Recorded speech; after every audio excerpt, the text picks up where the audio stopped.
Hi, I'm Brian Segnet with Xerox, and I'm here with Michelle Fornell, the Senior Systems Engineer on the Xerox Versant 180. We're going to have a look today under the hood, and let's start off with talking about the Versant 180. We know it's 80 pages a minute, and I can also get a performance package option. And it has an inline spectrophotometer. Whereabouts is that inline spectrophotometer located on the press? So obviously it has to be out after you print your print, and then you have to scan them. So instead of having somebody offline do the scanning by hand, we offer a device which is produced by Xerox, okay? And it's located right under those two covers, right inside here. And the location is right pretty much in the middle, and it's scanned from inboard, outboard of the print. So that's really pretty terrific. What that's going to do, it's going to save me, it's going to save operator error, right, where I don't have to scan manually. That's correct. Right, and I'm also going to be able to linearize the press with the DFE, so the color that I get today is the color that I'm going to be able to get again and replicate in another. All our data show that's very, very consistent. Terrific. And that's really pretty unusual, right? Because I'm measuring actual spectral color with an ILS, right? That's so correct. It's located right there. Yep. I understand this module runs a little bit cooler as well, so we can run that faster speed. This module is used for three different options. Obviously, the inline spectrophotometer, decurling. Decurling, yes. We're going to talk about a decurler later on in the IoT, in the printer. But also, if there's a curl induced after the print is made, we have a decurler built in here. And also, what you just mentioned, a cooling modules. If the print is too warm, go to the next device, it cool down. Terrific. So let's go ahead and let's talk a little bit about the paper path. Yep. If I'm a sheet of paper, I know we have something called IRA, Integrated Registration Alignment, right? That gives our customers this amazing front to back registration and grade alignment, right? Yep. So let's how does that happen? Let's have some fun here. So like you described earlier, very small paper path, very clear and straight paper path. Right, and so I'm going to be able to do 350 GSM, but I'm going to be able to just simplex that, right? Yep. Okay. Yeah, and you can duplex 300 up to 300 up GSM. to 300 GSM, and if I want to duplex 350 GSM, then I would step up to a Versant 3100. That's correct. Okay, so what you just mentioned earlier with the IRA system, everything, the magic part is done right here. Paper come in from 3123 or from the high cap feeder 3, 6, 7, 8, or 9 if you have two high cap different feeder. trays, yep. Yes, arrive in position right at this entrance, and there's multiple sensors who measure the exact position of the paper. So I heard these things called contact image sensors, right? Yep. And so they're all throughout the print path. Yes, the main one is located right here. Okay, we know this position because at install from manufacturing, we know this baseline of the paper, and then from there, any variation is measured from this main sensor so and the other one. That happens automatically. As an operator, I don't need to do anything. That's Every correct. sheet of paper that I'm going to run through, it's going to look at it, and it's going to go ahead and it's going to get me that IRA. Okay. So this information is measured here. Send this to the controller of the printer.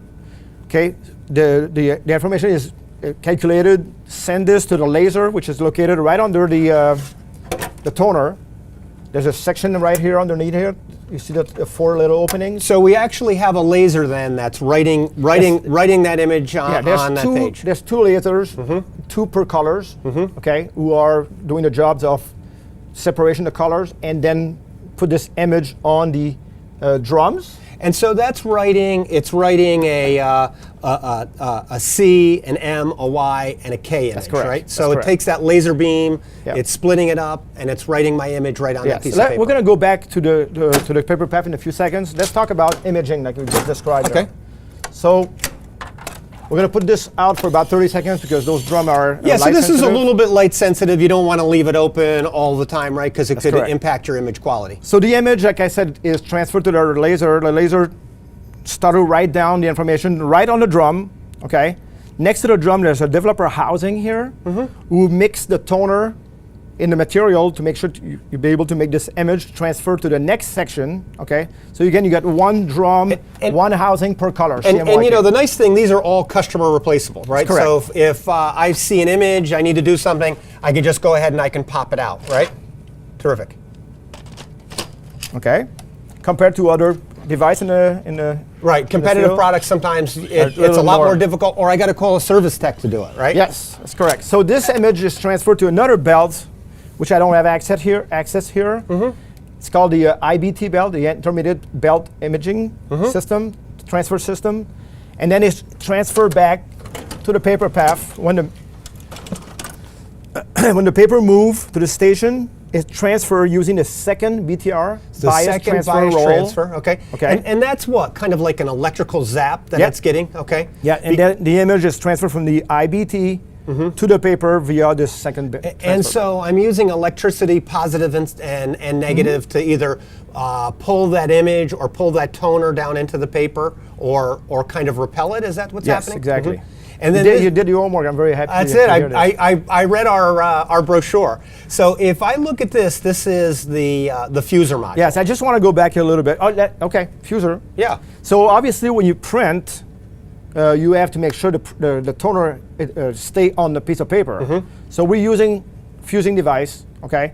In the past, traditional fusing is we're using a roll. Yeah. Which do a very good job, but there are some side effect to this, like gloss differential, mark, because if you use the same paper over and over and then you use a larger paper, you're going to have some IQ defect. So that's kind of the advantage of belt fusing or a compact belt fuser? That's correct. So this technology is coming from our bigger device, the color press, color press device that we minimize here. And we're using, like you just described, a belt transfer system.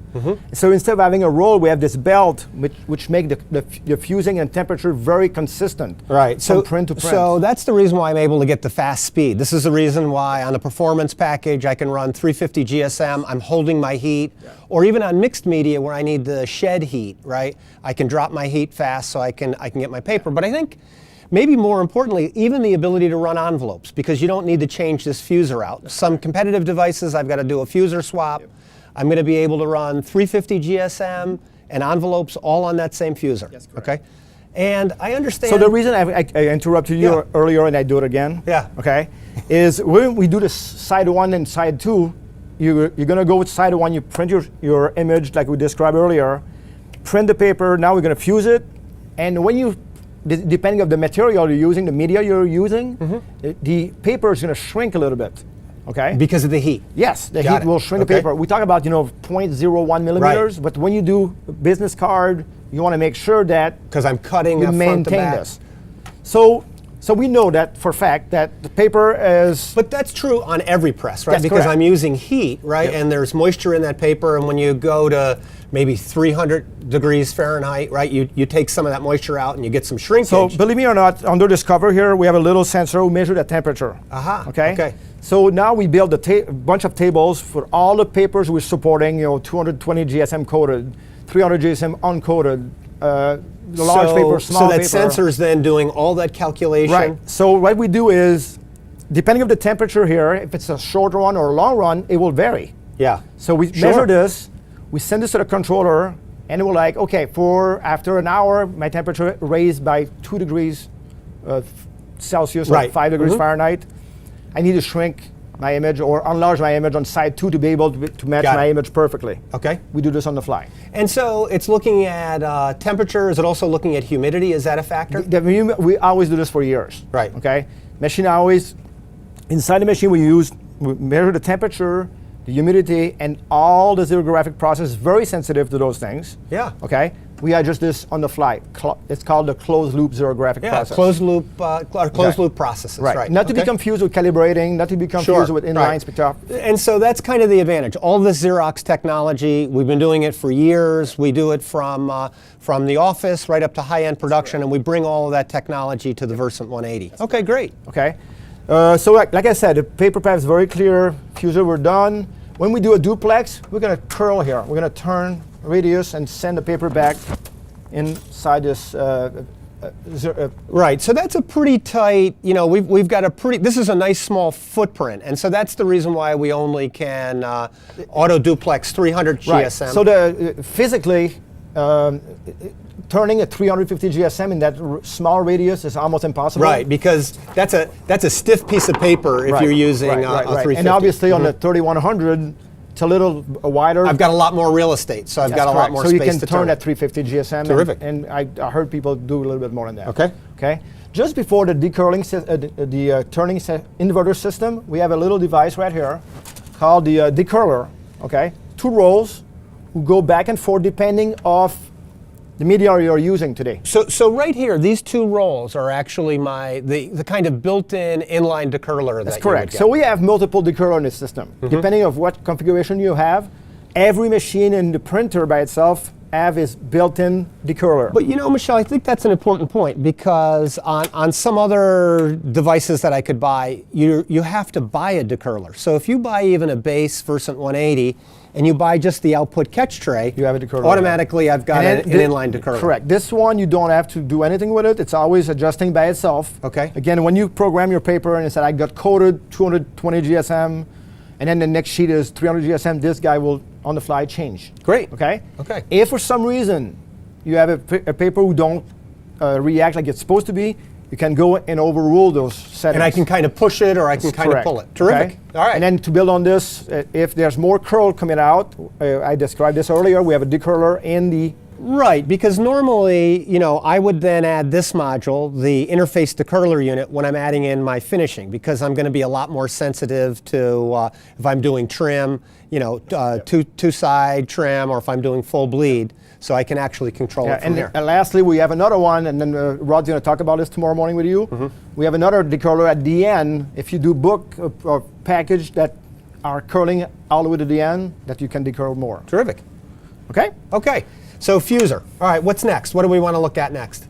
That's pretty much it for under the hood. All right, under the hood, that's really terrific. If I wanted to know some more information, what I would do is I would go to Xerox.com. Everything is on Xerox.com on your Versant pages, and I would look for a white paper. We've got a white paper on the Versant family, as well as an individual white paper on the Xerox Versant 180 press. Okay, hey Michelle, thanks a lot.